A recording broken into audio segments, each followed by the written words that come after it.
All right, let's just do a couple examples so you guys are ready to jump on to the homework. Name two acute vertical angles. So back to last week, a couple lessons ago. What does acute mean? Less than 90 degrees. And somebody other than Luke, give me the definition we just had of vertical angles.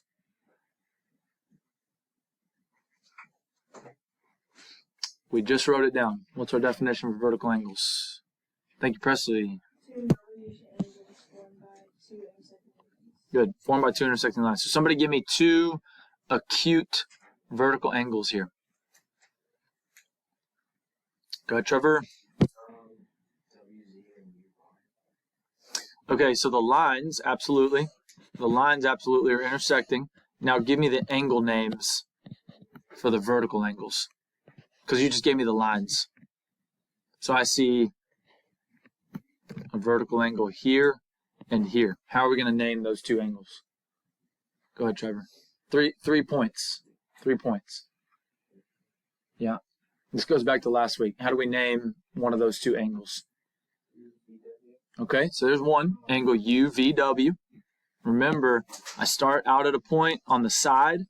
I go to the vertex in the middle, and then I go, and then I go back out to another side. So angle UVW is congruent to, because they're vertical, there we go, angle YVZ.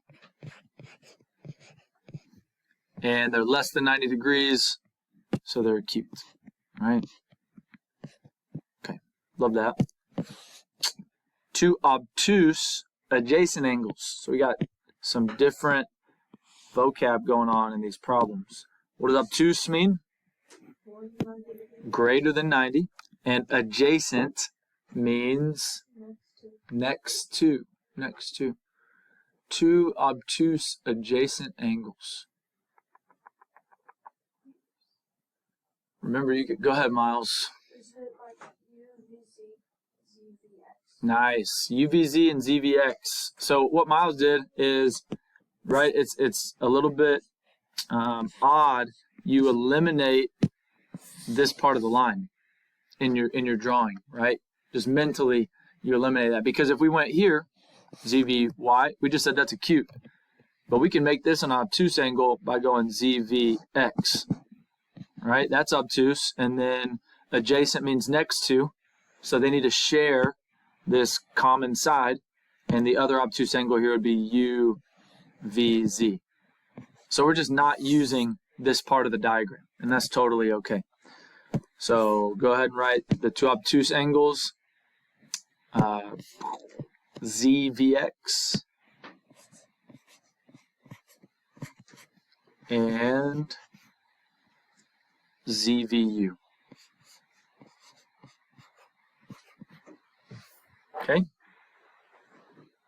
Nice. Y'all are going to see problems like that on the homework. So just understanding how to read a diagram and be creative with where you see angles. And then naming angles too, right? We're going to name angles most commonly. Most commonly, we're going to name angles like that with three points on the angle. Okay? Any questions? Okay. This says the measures of two complementary angles. I'm going to highlight my vocab word there. Are 7x plus 17, 3x minus 20. Find the measures of both of those angles. All right. So what does that vocab term tell us about those angles? Complementary. Complementary angles are what?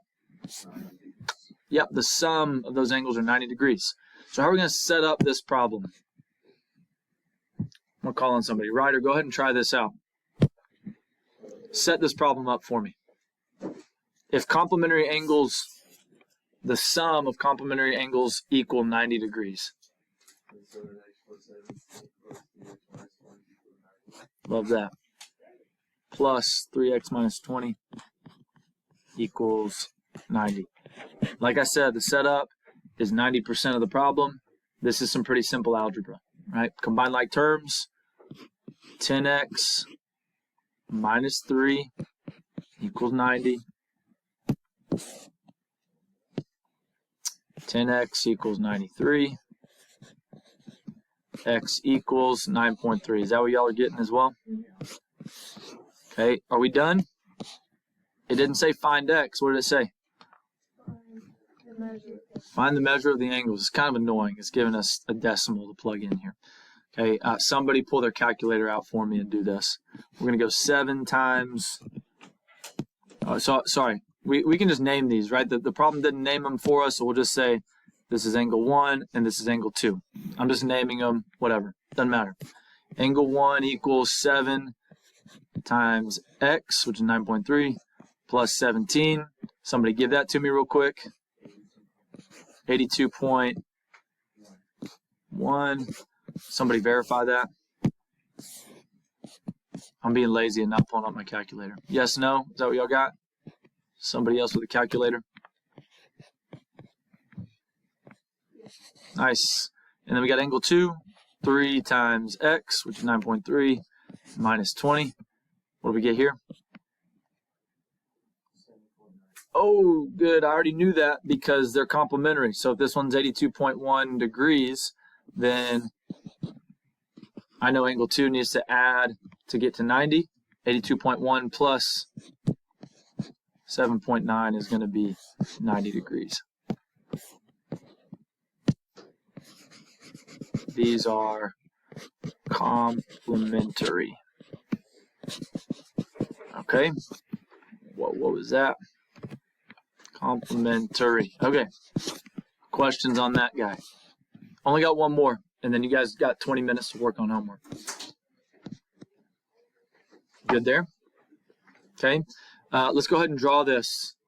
Draw this example. As I read it, go ahead and draw this out on your notes and see if you get the same thing I did. Lines X and Y intersect to form adjacent angles 2 and 3. Draw that scenario. I'll give you just 1 minute. Draw that scenario. Lines X and Y intersect to form adjacent angles 2 and 3. Okay, so it tells us the two angle measures. Angle 2 is 3a minus 27, and angle 3 is 2b plus 14. Find a and b so that x is perpendicular to y. So let's go ahead and set that up here. Line X and line Y. Question for you, does it matter if angle 2 goes there or there? What kind of angles are they? Adjacent. So all they need to be is next to each other. I can put my 3 here. Right? Doesn't matter. And these lines are perpendicular. So what do we know about all these? They're all 90. As long as my angles 2 and 3 are next to each other, we're rocking and rolling. They're adjacent. And measure of angle 2 is 3a minus 27. And the measure of angle 3 is 2b plus 14.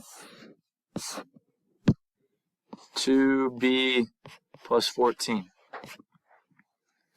We could make this really hard and say 3a minus 27 plus 2b plus 14 equals 180.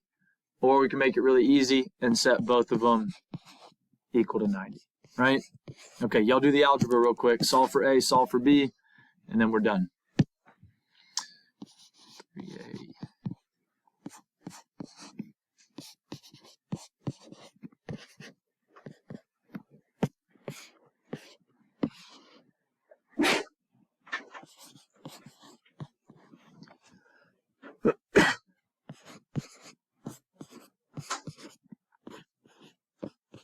All right, somebody give it to me.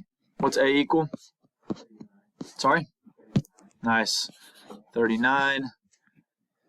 Quick mental math trick there. 40 times 3 is 120. So you take 1 away from 40. 39 times 3 is 117. What's B? What'd y'all get? Am I doing this wrong? 43. I don't know if that's 43. 76 over 2? 38? What'd you get, Miles? Or like, look, it's subtracted 14 from both sides, right? Yeah. Yeah, it's 2. All good. 2b equals 76 over 2 should be 38. That's what the problem asked us for. Find the values of A and B. So we're good there.